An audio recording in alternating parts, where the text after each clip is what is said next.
for many years, the Russian Internet Censorship Agency, Roskomnadzor, has been trying to find a way to put global platforms and messengers under control of the Kremlin.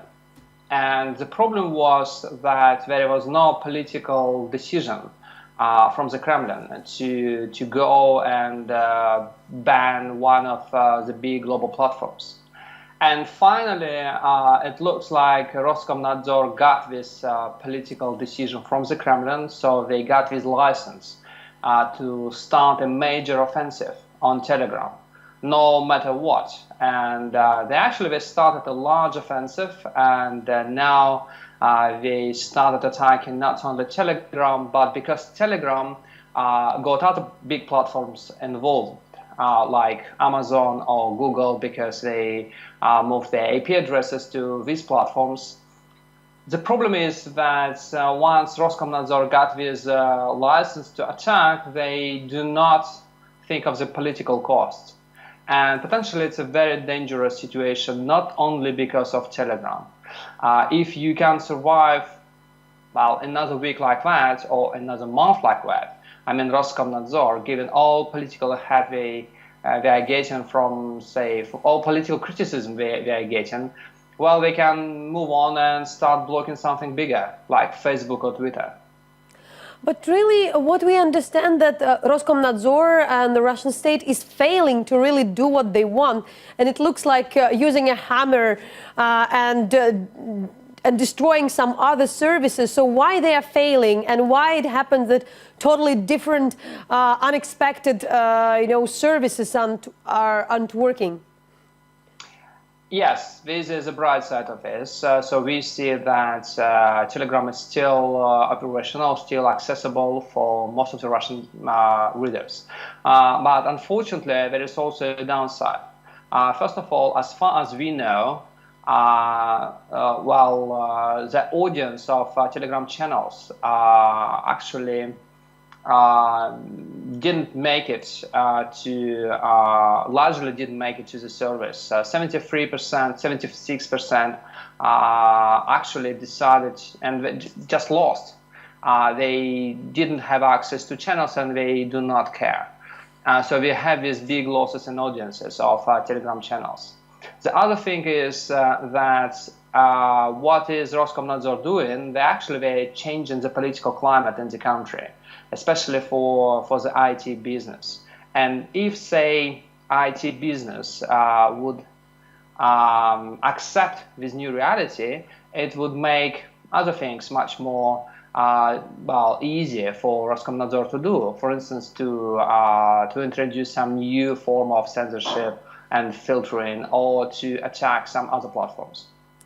And maybe you will get us into a bit technical side of it, and the way technically how capable are security services and all those government bodies, because we always, this is something new for a lot of people. You need to have some knowledge, some techniques, you have to have, and sometimes these digital companies are just smarter. So in this regard, what it shows about the knowledge and the technical abilities of the security bodies for at this particular battle? Well, they proved to be not very sophisticated. They made a lot of mistakes. Just a day ago, they blocked accidentally Yandex and Vkontakte. And so they're making a lot of mistakes. The problem is that the audience is not that sophisticated too. So we have the problems with many people are not ready to install VPN, and we expected more people to be able to install VPN and to use proxy to access Telegram. So we have this core audience of Telegram who are on Telegram mostly for political reasons, and these people, they still have access and they care to have access to Telegram. But the rest, say people in small businesses who launched their Telegram channels because they promoted some food or some e-commerce, they just leave it. and which means that things like proxy and VPN is still for a very small audience in Russia. And how does the general public react? I know that there is a lot of, articles. The media are writing a lot about all these, more curious cases when things are not working, and it doesn't look that it's somehow supported by the public. But really, what is a political consequence for that? It's a very interesting moment because we have some institutions affected by this censorship, and they are very far from, say, political things. We have some banks, huge banks. We have some services like Aeroflot, and people actually complain that they have problems accessing these services, which means that more people actually now know what's going on the Russian internet, which is a good thing. But at the same time, we have small businesses attacking Telegram because they believe that the strategy of Pavel Durov to get global platforms involved actually, small businesses now should pay for that. So we have a divided community of users in a way. And finally, just really let us understand why Telegram, and in particular, who is Pavel Durov? What is, can you explain his character, the founder and the owner of Telegram? Well, Telegram is attacked not only because it provides services of a messenger, because we have plenty of messengers and many of them very popular, much more popular than, say, Telegram. For instance, WhatsApp or Messenger on Facebook. But Telegram is quite unique because it provides the option of channels. And in a country where you have restricted freedom of the media, and you cannot talk openly about sensitive things because you might get prosecuted and attacked by the authorities, channels on Telegram give you this opportunity. You can share gossip, you can share real information. It's in a way, it's like we had in the Soviet Union in the 80s. You have a tool to share and to trade gossip.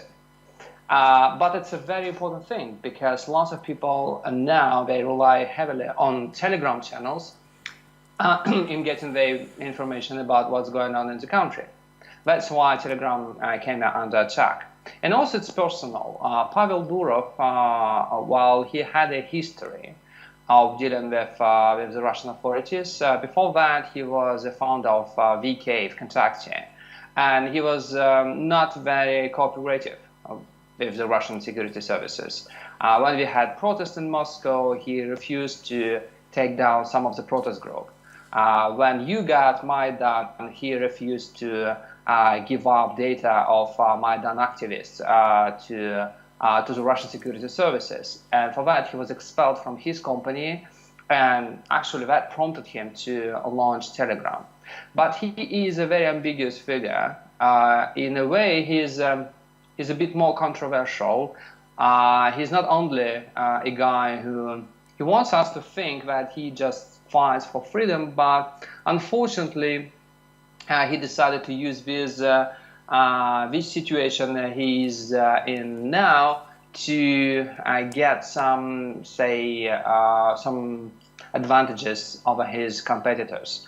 For instance, just a week ago, he published a post and said that the Russian authorities are very stupid because they attack a service which is neutral to the Russian authorities and forcing his users, Telegram's users, to move to another platform which is under control of the US government. And he specifically mentioned that WhatsApp. And of course, this kind of language, when you think that there are some platforms under control of the US government, or I don't know what kind of government, is a very Kremlin language. It's unfortunately, it's not a very good thing. But still, the case of Telegram is bigger than the case of this particular company, Pavel Durov. Everybody, I mean, the community of activists in Moscow, they understand what is at stake. And what is at stake is access to global platforms like Google, Twitter, Facebook. It's not only about Telegram.